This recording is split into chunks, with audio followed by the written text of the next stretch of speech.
Hello and welcome to the Girl That Went For It podcast. I'm your host, Johanna Scholz, also known as Johanna Lian on Instagram, and author of Believe in Life, How to Dance in the Rain. If you want to live your dream life and become the best version of yourself, then this podcast is for you.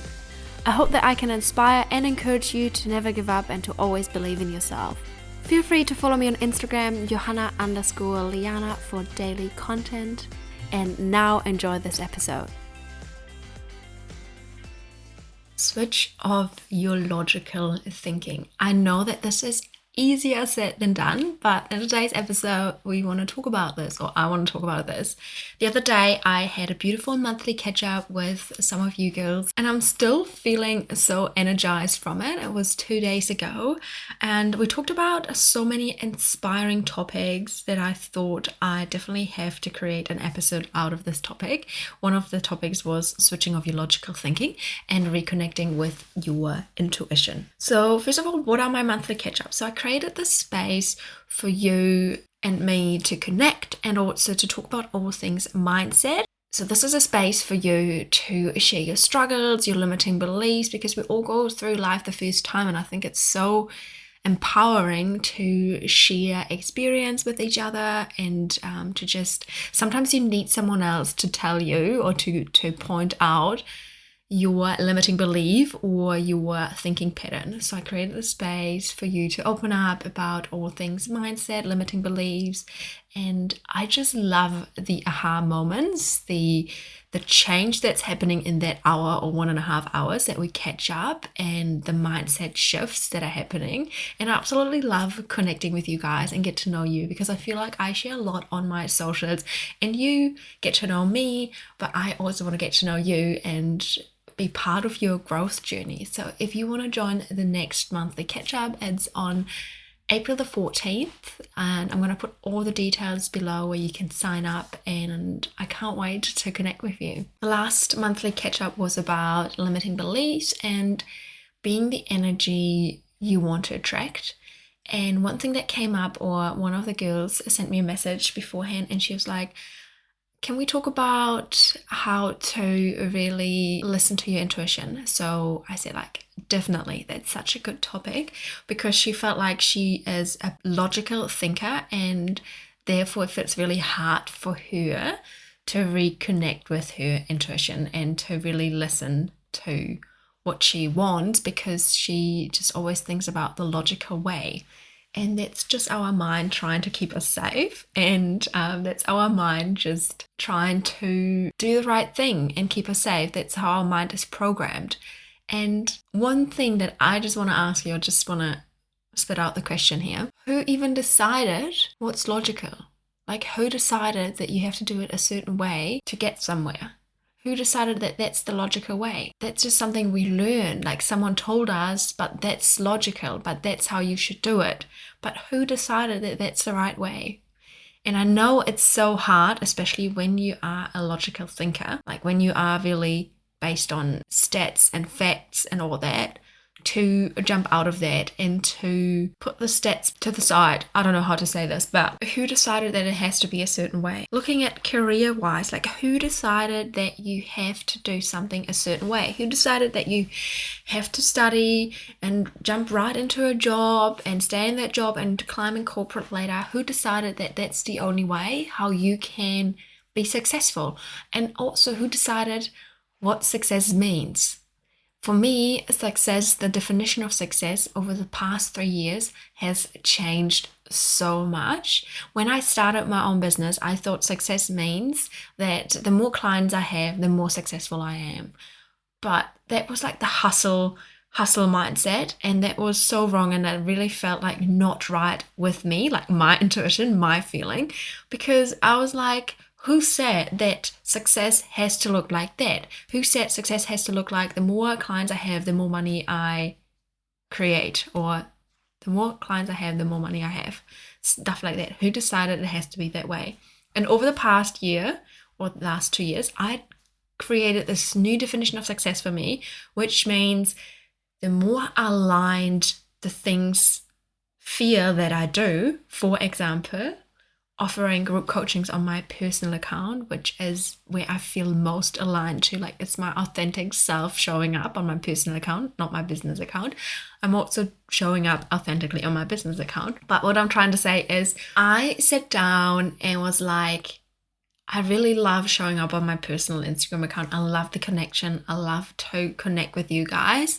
And I was like, for me, success is being my most authentic self, having fun, living my best life. That's the definition of success for me. For me, success also means living slow and dreaming big and chasing those dreams, but in a way of living slow, not the hustling part. So I just want to ask here, like, who said that success, or like that the logical way is to climb that corporate ladder? It was so cool to see this conversation evolve around logical thinking.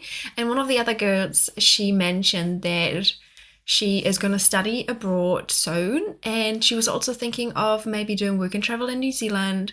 But then I think she is 27 now, and then she's like, or maybe she's 26, I can't really remember. And then she was like, oh, but then I'll be like 28, 29 when I do work and travel in New Zealand. And that's actually when I wanted to start working on my career. And then I asked, or I think also the others as well, like, but do you really have to? Like, is that really what you want? Who told you that you have to do it that way? You will look back one day and you're like, you're in your job and you climbed that corporate ladder and you were like, oh, I wish I had this. I wish I took this 1 year and did work and travel in New Zealand. I wish I made it work, because what's 1 year? Like, 1 year doing something that you love is just so precious. If you look at your life, yeah, your life is so precious. That's what I always try to say. Your life is so precious. You should really go after what sets your soul on fire. And honestly, your career, we're living in a world, we're living in a century, like, we're so fortunate that we can start a career later. Honestly, dream big, and anything is possible. We have social media, we have the ability to work from anywhere with our laptops. Like, how cool is that? And who says you have to go to a 9 to 5? Or I'm nothing against 9 to 5, but who says you have to be stuck at your office to work on your career? Like, who made that rule? And is that rule even true? I don't believe so. I feel like the most successful life, the best life you can live, is living a life in alignment with yourself and doing something you enjoy and making time for the things that set your soul on fire. If this is triggering you, if you're like, oh, bullshit, I don't believe that, and it's easy for you to say that, you really have some limiting beliefs you have to work through. You really have some blocks you have to work through. I'm just gonna call you out on that, because if you tell yourself, oh, for you it sounds so easy and I'm in a different position, well, you created that position for you and you decide to stay in this position and you decide to keep this position because it's the safe place. You telling yourself what's possible for you.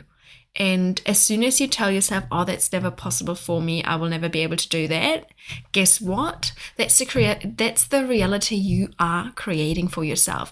That's the reality that you think is true for you, for yourself. And no one else is gonna create the reality for you. No one else is gonna create your life for you than you yourself. So the girl that I mentioned at the start, Chrissy, that said that she finds it quite hard to connect with herself and her intuition, she also mentioned in our call, and also in our last catch up actually, so I pondered it out. I asked her, aren't you taking a sabbatical year? So it's like when you take a year off of work. And she said, yeah, I just started doing that. And I was like, so when you asked your boss to do that, to take that year off, how did that feel? Or what made you decide to do so? What made you decide to take this year off? And then she said, the conversation with my boss talking about it, like, I want to take the year off, felt so easy, and it just was what felt right in that moment. And then I was like, well, there you have it. You literally listened to your feeling, to your intuition. That was an intuitive decision you made, taking that year off. That was you. That was for you probably, because you're a logical person. For you, that was a logical step to do, because I think she said something, she just finished that one job and she was offered a new job. I'm not 100% sure how it was, but for her, the logical way was to just take a year off. And that logical way was actually her intuition telling her, I'm going to take a sabbatical year. I'm not sure if I pronounce it wrong, but I think that's how you pronounce it. But there we had like this aha moment, and that's like what I love about those catch-ups, or also about my group coaching, those aha moments of, oh, actually I listened to my intuition there. And sometimes it takes practice, and the more you do it, the more you listen to your intuition, the more you decide to listen to your feeling, the easier it will get. I had another girl in the group chat, in the group call, in the catch-up call, and she said, Miriam, she said, maybe you'll listen to this, she said that whenever she has to do a big decision, like she has to decide something, she tries to stop thinking about it. And I found that was such a good idea, like to stop thinking about it, because sometimes we can think about a decision for too long.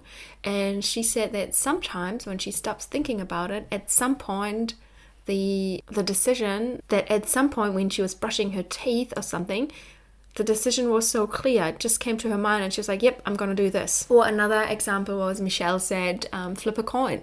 So let's say you have to make a decision between two things, flick or flip a coin. And while you are doing that, like while you're flicking the coin, I don't know, you already know what side you want the coin to land on. So that's just such a good idea. That's such a good thing to do. If you are struggling to connect with your intuitions, struggling with really listening to what feels right to you, I'd love to invite you to the next catch up. Honestly, the conversations we have and what we talk about is just so cup filling, I say. Like, honestly, we talked about last time, I mentioned, or like did like a mini coaching to think about something that filled up your cup in the past week, and something that's gonna fill up your cup that you're doing for yourself that brings you joy the next week.